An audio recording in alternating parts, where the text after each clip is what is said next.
Olá! Já pararam para pensar como é que toda essa variedade incrível de vida que a gente vê na Terra se encaixa na narrativa da Bíblia? Hoje a gente vai dar uma olhada no que chamamos de o pomar da vida, para descobrir um conceito fascinante da ciência da criação, os tipos criados. Certo, vamos começar com aquela pergunta que todo mundo já ouviu, não é mesmo? Como é que Noé ia conseguir colocar milhões de espécies de animais dentro de um barco só? Olhando assim, de cara parece totalmente impossível. Mas e se a pergunta toda estiver partindo de uma ideia equivocada? E é aqui que o quebra-cabeça começa a ser resolvido. O problema talvez não esteja no tamanho da arca, mas sim na nossa definição moderna do que é uma espécie. É um termo que nós humanos criamos e que, acredite, é bem mais flexível do que parece. Para achar a resposta de verdade, a gente precisa voltar para a forma como a Bíblia classificou a vida lá no comecinho. Pois é, a Bíblia não fala em espécies, do jeito que a gente aprende na escola. Ela usa um termo diferente, uma palavra que é a base para toda a diversidade que a gente admira hoje. É, literalmente, o projeto original de Deus para a vida. Prestem bem atenção em como essa frase se repete. A expressão conforme a sua espécie aparece 10 vezes só em Gênesis capítulo 1. Isso com certeza não foi por acaso. É Deus estabelecendo um princípio fundamental. A vida foi criada em grupos bem distintos, projetados para se reproduzir dentro dos seus próprios limites. No hebraico original, a palavra usada é min. Pense nela como a categoria fundamental da vida. A regra é bem simples: cada ser vivo se reproduz dentro do seu próprio min, ou seja, do seu próprio tipo. Esse é o sistema de classificação original, o de Deus.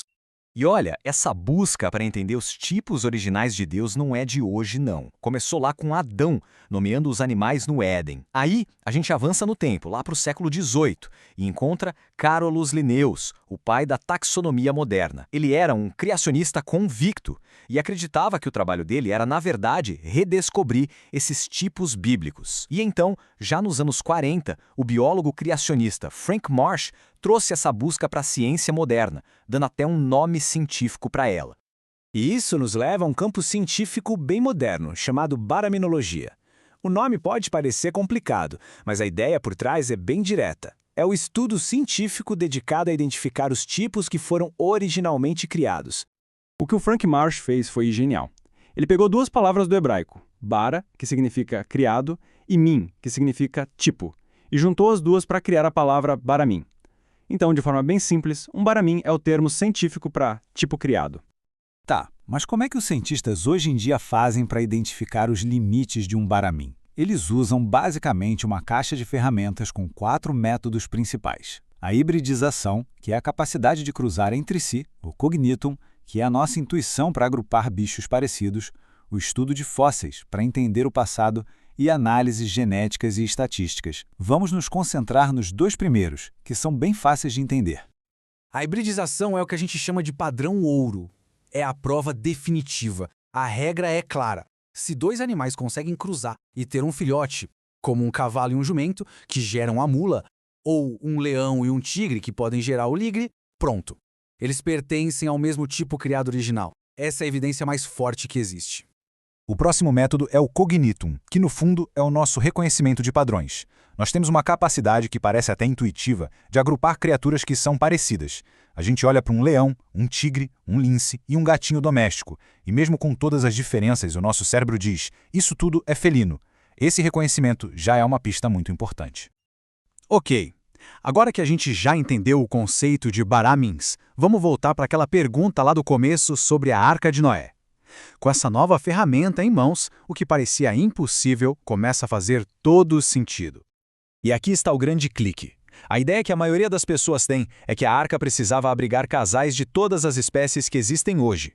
Mas o que o relato bíblico diz, na verdade, é que Noé levou casais de cada tipo de animal terrestre que respira.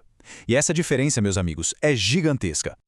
Então qual é o número real? Se não foram milhões de espécies, de quantos tipos de animais terrestres Noé realmente precisou cuidar? Bem, os estudos em baraminologia estimam um número bem, mas bem menor. Algo em torno de 1.700 tipos. De repente, a arca não parece mais superlotada. Na verdade, ela parece perfeitamente viável. Vamos usar o tipo dos caninos como exemplo. Estudos de hibridização e de genética mostram que lobos, coiotes, chacais, dingos e até algumas raposas muito provavelmente vieram de um único casal ancestral, do tipo canino. Ou seja, Noé não precisou de um zoológico de cachorros diferentes, ele só precisou de um casal que carregava dentro de si toda a informação genética para a variedade que a gente vê hoje. Agora vamos dar um passo para trás e olhar a figura completa. Essa ideia de tipos criados vai muito além da Arca de Noé. Ela nos dá uma visão completamente diferente de toda a história da vida aqui na Terra. O modelo evolucionista é geralmente desenhado como uma única e imensa árvore da vida, sabe? Onde um tronco só vai se ramificando e dando origem a todas as formas de vida que já existiram. Nesse modelo, tudo está conectado a um único ancestral lá na base. Já o modelo bíblico, por outro lado, é melhor descrito como um pomar da vida. Pense assim, Deus não plantou uma semente só, ele plantou um pomar inteiro. Cada árvore nesse pomar é um tipo criado original, separado e distinto das outras.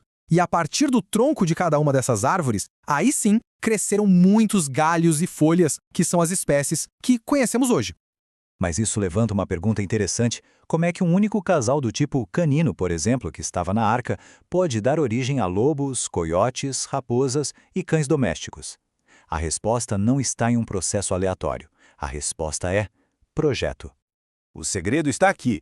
A diversidade não surgiu do nada, ela foi pré-programada.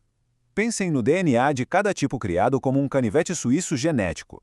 Deus equipou cada tipo original com todas as ferramentas genéticas necessárias para que os seus descendentes pudessem se adaptar e florescer nos mais diferentes ambientes depois do dilúvio. E este é um exemplo brilhante de como isso funciona. O tipo original da raposa, que saiu da arca, já tinha todo o potencial genético para se diversificar muito rápido. Conforme os descendentes foram se espalhando pelo mundo, diferentes combinações de genes foram sendo ativadas ou selecionadas. O resultado? Raposas do Ártico perfeitamente adaptadas ao frio, raposas vermelhas para viver nas florestas e os fenecos, com aquelas orelhas enormes, para o deserto. Todas são raposas, apenas variações dentro do mesmo tipo original. E isso nos deixa com uma reflexão final. O modelo do pomar parece explicar muito bem duas coisas que a gente observa na natureza.